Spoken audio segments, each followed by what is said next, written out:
So dear students, from today onwards we are going to discuss reaction intermediates और इन्हीं reaction intermediates में हम साथ साथ स्टेबिलिटी डिस्कस करेंगे। रेजोनेंस से कौन सी स्टेबिलिटी पे कौन सा इफेक्ट पड़ता है, स्टेबिलिटी से हाइपर कंजुगेशन से क्या पड़ता है, इंडक्टिव इफेक्ट से क्या पड़ता है। तो बेसिकली पहले हम डिस्कस करने जा रहे हैं first reactive intermediate that is carbocation. बहुत ही ज़्यादा इंपॉर्टेंट टॉपिक है, इट्स वेरी इंपॉर्टेंट टॉपिक। इससे आपके ऑर्गेनिक केमिस्ट्री के एटलीस्ट 20% कंसेप्ट्स क्लियर हो जाएंगे।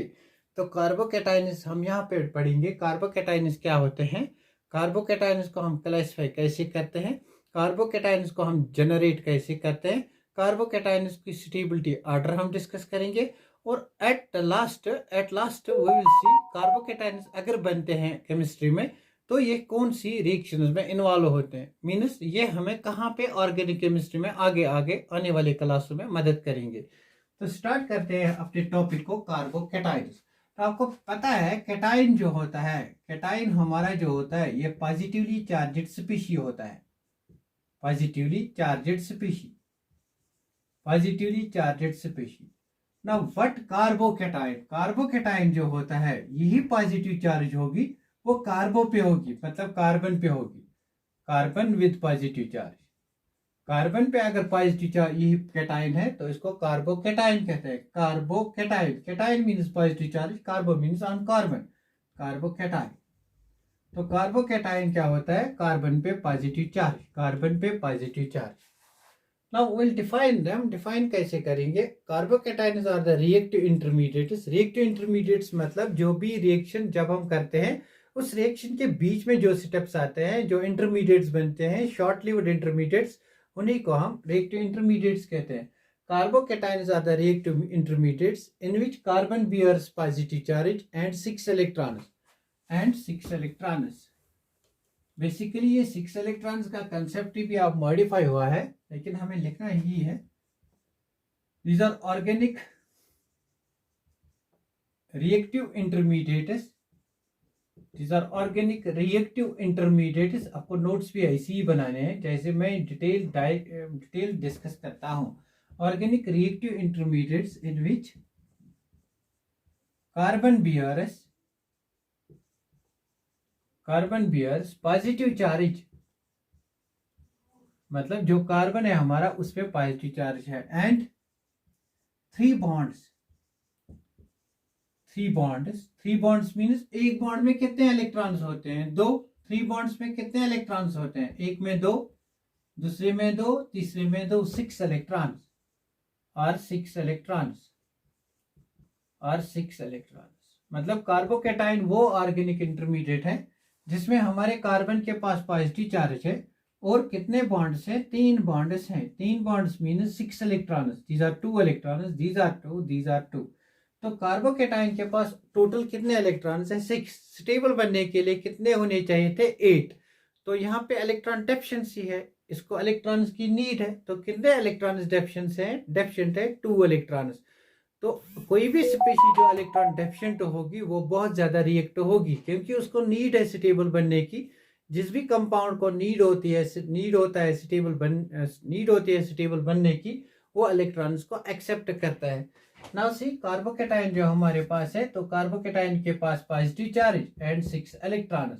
6 electrons means it is deficient of 2 electrons, it is deficient of 2 electrons, it is deficient of 2 electrons. अगर ये डेफिशिएंट ऑफ 2 इलेक्ट्रॉन्स है तो ये अनस्टेबल है, इट इज अनस्टेबल। अगर ये अनस्टेबल है तो स्टेबिलिटी के लिए कुछ ना कुछ करेगा। फॉर एग्जाम्पल हम यहाँ डिस्कस करेंगे अभी एक एग्जाम्पल से भी इसको। अगर ये अनस्टेबल है तो ये हाईली रिएक्टिव होगा, तो हाईली रिएक्टिव होगा। Therefore carbocations are unstable, they are highly reactive for what, they are in search of electrons, they will always love to get electrons, means they will act as electrophiles, they will attack electron rich centers, that's nucleophile। तो पहला lecture जो है उसमें मैंने electrophile और nucleophile को discuss किया था। वहां मैंने बताया था ये वाले जो स्पीशी है पॉजिटिवली चार्जेड, ये सब क्या होते हैं, इलेक्ट्रोफाइल। तो यहाँ पे हमने डिस्कस किया कार्बोकेटाइन क्या होता है। ना सी ये जो कार्बोकेटाइन है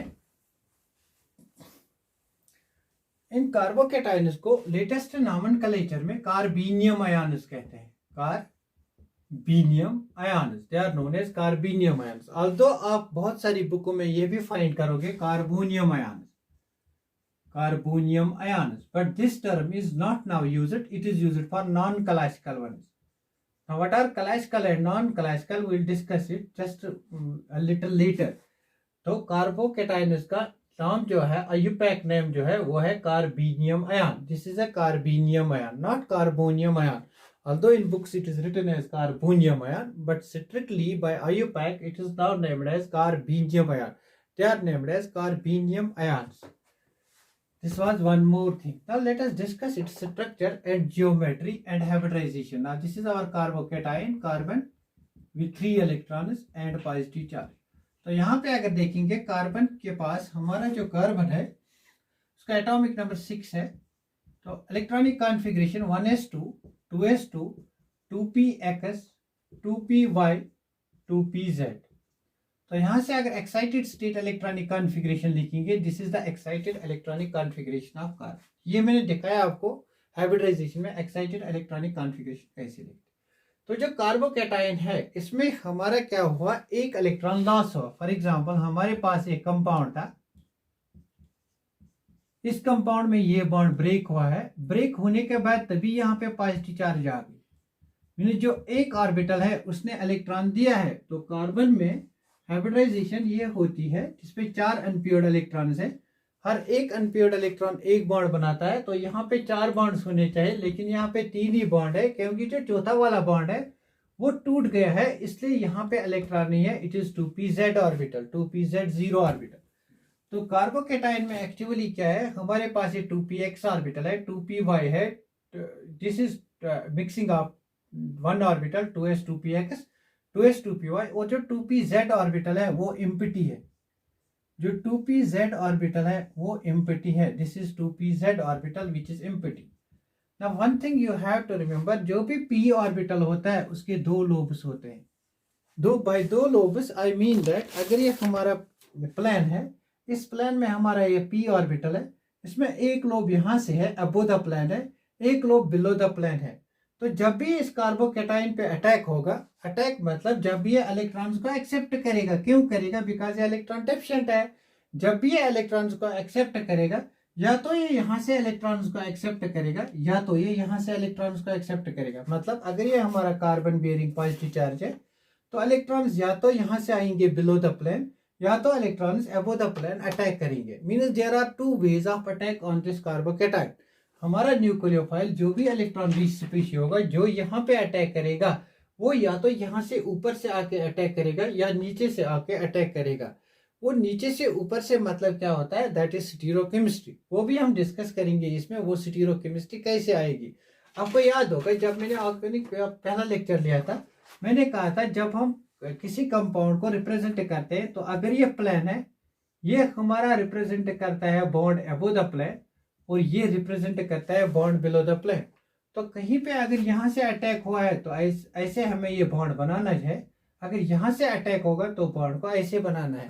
that will determine stereochemistry of carbocation. उसको भी डिस्कस करेंगे, पहले हम यहाँ पे थोड़ा क्लियर करेंगे। जो भी हमारा कार्बोकेटायन है इसमें p ऑर्बिटल एम्प्टी है। ये कौन सा p ऑर्बिटल है, pz ऑर्बिटल वैकेंट है। इस pz ऑर्बिटल में इलेक्ट्रॉन्स आ सकते हैं। ऑर्बिटल कितने इलेक्ट्रॉन्स ले सकता है, 2। या तो ये इलेक्ट्रॉन्स ऊपर से आ सकते हैं या तो ये इलेक्ट्रॉन्स नीचे से आ सकते हैं। Means 2 types of attacks are possible. जब हम रिएक्शंस डिस्कस करेंगे तो रिएक्शंस में हम पढ़ेंगे 2 टाइप्स ऑफ प्रोडक्ट्स यहाँ पे मिल सकते हैं। एक की स्टीरियोकेमिस्ट्री R होगी, दूसरे की स्टीरियोकेमिस्ट्री S होगी। वो विल डिस्कस स्टीरियोकेमिस्ट्री, वहां पे हम दिखाएंगे R कैसे होगा, S कैसे होगा। अभी हमने स्टीरियोकेमिस्ट्री को टच नहीं किया है। तब स्टीरियोकेमिस्ट्री को टच करेंगे तो हम देखेंगे यहाँ से 2 types of compounds are possible. वहां पे हम बताएंगे वो एनंशियोमर्स होते हैं। ना सी उस बात के छोड़ेंगे, पहले यहाँ पे हमारा जो कार्बोकेटायन है इसमें एक एम्प्टी ऑर्बिटल होता है और 3 बॉन्ड्स होते हैं। ना मैंने आपको कहा है ऑर्गेनिक केमिस्ट्री में अगर आपको हाइब्रिडाइजेशन निकालनी है तो आपको काउंट करना होता है नंबर ऑफ सिग्मा बॉन्ड्स। ये 1 सिग्मा बॉन्ड है, ये 2 है, ये 3 है। तो हमारे पास यहाँ 3 सिग्मा बॉन्ड्स है। मैंने आपको कहा है अगर 1 2 सिग्मा बॉन्ड्स तो sp, अगर 3 तो sp2। तो यहाँ पे जो हाइब्रिडाइजेशन इस कार्बन की है वो क्या है, sp2। By sp2 I mean एक कार्बन और दो p, एक s और दो p ऑर्बिटल्स ओवरलैप करते हैं, that's sp2। This s and these two p orbitals overlap, they form sp2 hybridization. ना बॉन्डिंग में बहुत डिटेल पे पढ़ाया था, जब भी sp2 हाइब्रिडाइजेशन होती है तो जियोमेट्री क्या होती है, तो शेप क्या होती है, ट्राइगोनल प्लानर। तो जियोमेट्री ट्राइगोनल प्लानर होती है। तो कार्बोकेटाइन की जियोमेट्री क्या होगी, जियोमेट्री ट्राइगोनल प्लानर। इसकी जियोमेट्री क्या होगी, ट्राइगोनल प्लानर, और you can simply call it planar. और इसकी हाइब्रिडाइजेशन क्या होगी कार्बोकेटाइन कार्बन की, sp2। और इसमें कितने वैकेंट ऑर्बिटल्स होंगे, एक। कौन वैकेंट ऑर्बिटल्स होगा, pz। उसके कितने लोब्स हैं, दो। कौन से लोब्स हैं, एक अबो द प्लेन है, दूसरा बिलो द प्लेन है। बिकॉज ये मॉलिक्यूल प्लेनर है, तो अगर ये मॉलिक्यूल यहां से प्लेन में लाई करता है, ये लोब अबो द प्लेन है और ये लोब बिलो द प्लेन है, मीन्स ये ब्लैक बोर्ड में है, ये लोब यहां से जाता है और दूसरा लोब इसके पीछे, सॉरी व्हाइट बोर्ड में दूसरा लोब उसके पीछे जाता है। Now see, it's a planar molecule. It has trigonal planar geometry. Now let us come to next point, that is classification of these carbocations. Basically, carbocations are classified into two classes. Classification: carbocations are classified into two classes. Classification: one is called a classical carbocation, जो आपको पढ़ना है, classical carbocations, and the other one is called non-classical carbocations. Non-classical जो आपको अभी नहीं पढ़ना है, ये हायर लेवल पे पढ़ते हैं। क्लासिफिकेशन। ना क्लासिकल कार्बोकेटाइन्स क्या होते हैं, क्लासिकल कार्बोकेटाइन्स और नॉन क्लासिकल कार्बोकेटाइन्स। क्लासिकल कार्बोकेटाइन्स वो कार्बोकेटाइन्स होते हैं जिनमें कार्बन के पास पॉजिटिव चार्ज है और उसके 3 कोऑर्डिनेशन नंबर हैं, मतलब 3 बॉन्ड्स हैं। कार्बन के पास पॉजिटिव चार्ज और उसके 3 बॉन्ड्स हैं। लेकिन नॉन क्लासिकल कार्बोकेटाइन्स की वही अगर बात करेंगे तो कार्बन के पास पॉजिटिव चार्ज और उसके पास 5 बॉन्ड्स होते हैं, 4 या 5 बॉन्ड्स, मोस्टली 5। ये जो नॉन क्लासिकल कार्बोकेटाइन है इन पे बहुत कम स्टडी हुई है। तो पहला कार्बोकेटाइन इनमें देखा गया है CH5+। CH5+। जब हम इसको स्टडी करेंगे तो ये उस डेफिनेशन को लागू नहीं करेगा जो हमने पहले डेफिनेशन पढ़ी, देयरफॉर इनकी स्टडी हमें नहीं करनी है। ये हायर लेवल के कंसेप्ट है, ये आप मतलब जो पीजी करेगा यूनिवर्सिटी में जाए एमएससी लेवल पे पढ़ेगा इन नॉन क्लासिकल कार्बोकेटाइन्स। जो नॉन क्लासिकल कार्बोकेटाइन्स है इन्हीं को हम कार्बोनियम आयन्स कहते हैं। कार्बोनियम आयन्स, इन्हीं को नाम देते हैं, इनको हम कार्बेनियम आयन्स कहते हैं। कार्बेनियम आयन्स। तो बुक्स में लिखा हुआ होता है carbonium ion for this that strong, इनको कार्बेनियम आयन्स कहते हैं और इनको कार्बोनियम आयन्स कहते हैं। इनको नॉन क्लासिकल कार्बोकेटाइन्स कहते हैं। इनकी स्टडी बहुत कम हुई है, कुछ ही कार्बोकेटाइन्स है जो नॉन क्लासिकल है। First non classical carbocation was studied was that was CH4. It was treated with supraacid. Now what is supraacid? It is basically sulfuric acid with other molecule and they combine together, they form supraacid. With supraacid is more acidic. Supraacid that gives H positive ion. मैंने आपको बहुत बार कहा है acid वो होता है जो H positive ion को देता है। ये इतना ज्यादा एसिडिक होता है, ये इस मीथेन को मजबूर करता है H पॉजिटिव आयन को एक्सेप्ट करने के लिए, ऑल्दो ये एक्सेप्ट नहीं करेगा, दैट्स व्हाई इट्स अनस्टेबल। यही तो वजह है ये अनस्टेबल है ये कार्बोकेटाइन। ये बहुत ज्यादा अनस्टेबल है कंपेयर टू क्लासिकल कार्बोकेटाइन, क्योंकि यहाँ पे टेट्रा वैलेंसी मेंटेन है फिर भी H पॉजिटिव आयन को एक्सेप्ट किया जाता है। Basically these are there this type of carbocation formation is carried out in under certain conditions. मतलब कंडीशंस बाय मीन कि हम लेबोरेटरी में ऐसी कंडीशंस मेंटेन करते हैं साइंटिस्ट जिनसे ऐसे कंपाउंड्स बनाते हैं जो बहुत ज्यादा अनस्टेबल है। तो यहाँ पे जो उसने जॉर्ज ने कार्बोकेटाइन बनाया वो बनाया CH5, इसी को कहते हैं नॉन क्लासिकल कार्बोकेटाइन। तो ये आपको इस पार्ट को टच नहीं करना है, आपको पढ़ना है सिर्फ क्लासिकल कार्बोकेटाइन। तो आपको लेकिन नॉलेज होनी चाहिए classical carbocations are basically of two types.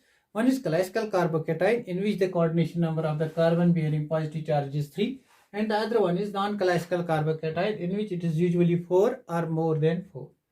Now they are usually non-existent. Mostly they are to be prepared under harsh conditions. That's why one of them was prepared by George, and this is non-classical carbocation. लेकिन इस part को आपको study नहीं करना है. तो एक और इम्पोर्टेंट पॉइंट, जो हमारे क्लासिकल कार्बोकेटाइन्स होते हैं इनको हम कार्बोनियम आयन्स के नाम से जाने जाते हैं. They are known as carbonium ions, not carbonium ions. Remember this thing, this creates confusion when studying from books. Now अब नेक्स्ट पार्ट पे जाते हैं. आखिर ये कार्बोकेटाइन्स जो हमारे पास हैं वो कैसे जनरेट होते हैं, हम इनको कैसे बना सकेंगे. अगर हमें कार्बोकेटाइन बनाना है, क्लासिकल कार्बोकेटाइन, तो उसको कैसे बनाएंगे. Now let us come to the point. Generation of carbocation. Generation, तो हमने क्या पढ़ा पहले, कार्बोकेटाइन क्या होता है, डेफिनेशन, उसके बाद classification. Now generation, generation of carbocation. अभी हमने वो क्लासिफिकेशन नहीं पढ़ी जो आपको पढ़नी. Generation of carbocation. तो कार्बोकेटाइन कहाँ जनरेट होते हैं, क्योंकि हमें पता होना चाहिए अगर कोई कंपाउंड बनता है तो वो कंपाउंड कहाँ से बनता है. That's why I touch this generation of carbocation. तो कार्बोकेटाइन कहाँ पे बनेंगे, ये बहुत कॉमन सेंस का क्वेश्चन है. कार्बन पे पॉजिटिव चार्ज आनी चाहिए. कार्बन के पे कब पॉजिटिव चार्ज आएगी, जब कार्बन किसी मोर इलेक्ट्रोनेगेटिव एटम से अटैच होगा. नंबर फर्स्ट, व्हेन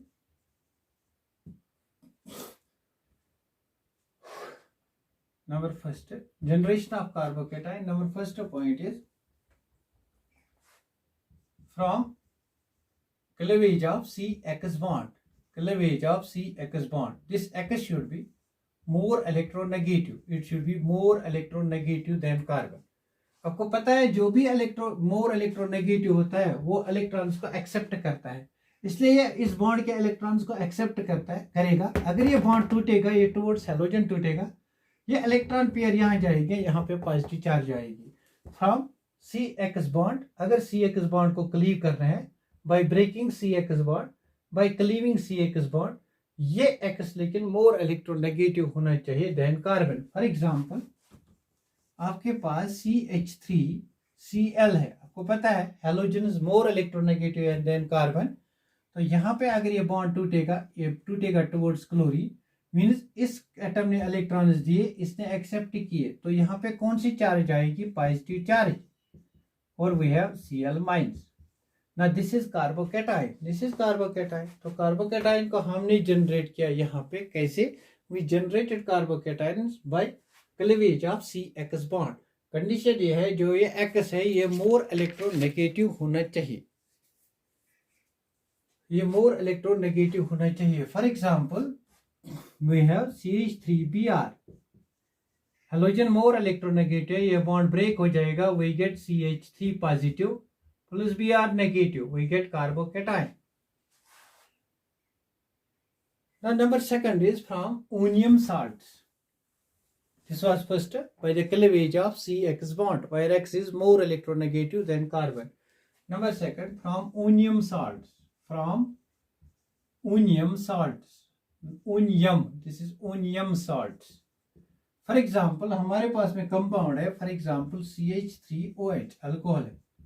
इस अल्कोहल में क्या करेंगे हम, इस OH को एज वाटर निकालेंगे. अगर इस OH को वाटर निकालना है तो ऑक्सीजन के पास लोन पेयर ऑफ इलेक्ट्रॉन्स है, ये lone pair of electrons proton को एक्सेप्ट करेंगे. अब ये प्रोटॉन कहाँ से आएगा, ये हम किसी एसिड से ला सकते हैं और ये हम वाटर से भी ला सकते हैं. मीन्स अल्कोहल को वाटर में ड्रॉप करेंगे या एसिड के साथ ट्रीट करेंगे, H2SO4.